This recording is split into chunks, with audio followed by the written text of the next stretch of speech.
Doctor first surgery பண்ணவங்க தான் கொஞ்சம் யோசனையாக இருக்கும், ஃபஸ்ட்டு போஸ்ட்மார்ட்டம் பண்ணவங்களும் கொஞ்சம் பயமாக இருந்திருக்கும். அதோட தான் மருத்துவக் கல்லூரி படிக்கும் போதே நிறையா பிரேதங்களை வந்து உடற்புறாய்வு பண்ண பயிற்சி கொடுக்குது. அந்த ரத்தத்தை கண்டாவெல்லாம் ஒரு அலர்ஜி ஆகிடக்கூடாதுன்னு. ஃபஸ்ட்டு போய்ட்டு மாட்டர் பார்த்தாச்சுன்னா அவ்வளோதான், ஜெயிலுக்கு போயிட்டு வந்து அவர் ஆட்டோமேட்டிக்காக ஃப்ரீ ஆகிடுறாரு, எதை பற்றியும் கவலை இல்லை. இன்னும் அந்த சமுதாய மக்கள் வந்து இவரை ஒரு பெரிய தலைவனாக பார்த்துட்டாங்க. ஏன்னா இறந்தது மாற்று சமுதாயம், தேவர் சமுதாயத்தில் இறந்தோன்னே இவரை வந்து ஒரு பெரிய பொலிட்டிக்கல் லீடராக வந்து இவர் பார்த்தாங்க, ஒரு சமுதாய தலைவரும் பார்த்தாங்க.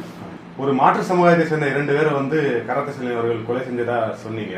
அதுக்கப்புறம் அந்த சைட்ல இருந்து ஏதாவது எதிர்ப்பு வந்ததா சார்? எப்படி இல்லாமல் இருக்கும். அவர் திருநாகரசு இருந்தார், ஆட்டோ டிரைவரோட தாய் மாமன், அவர் பேர் கட்டத்துறை. அவர் வந்து செல்வினை போடணுங்கிற தன்னோட அக்கா மையனை கொண்டுட்டாங்கிற வேகம் அவருக்கு அதிகமாயிட்டு, அதை விட்டு அவர் ஒரு வெயிட்டாளர் தான், அவரும் ஒரு லீடர் தான் அந்த பொசிஷன்ல, அந்த சமுதாயத்தில் அவர் ஒரு வெயிட்டான கை தான். அப்போ என்ன ஆகுது, மாறி மாறி மர்டர் நடக்குது. கராத்தே செல்வின் தரப்புலேயும் ஆளுங்க மர்டர் ஆகுறாங்க, கட்டத்துறை ஆளுங்க தரப்புலேயும் மர்டர் ஆவாங்க, மாறி மாறி மாறி மாறி மர்டர் ஆகுது, தொடர்ச்சியா போயிட்டே இருக்கு.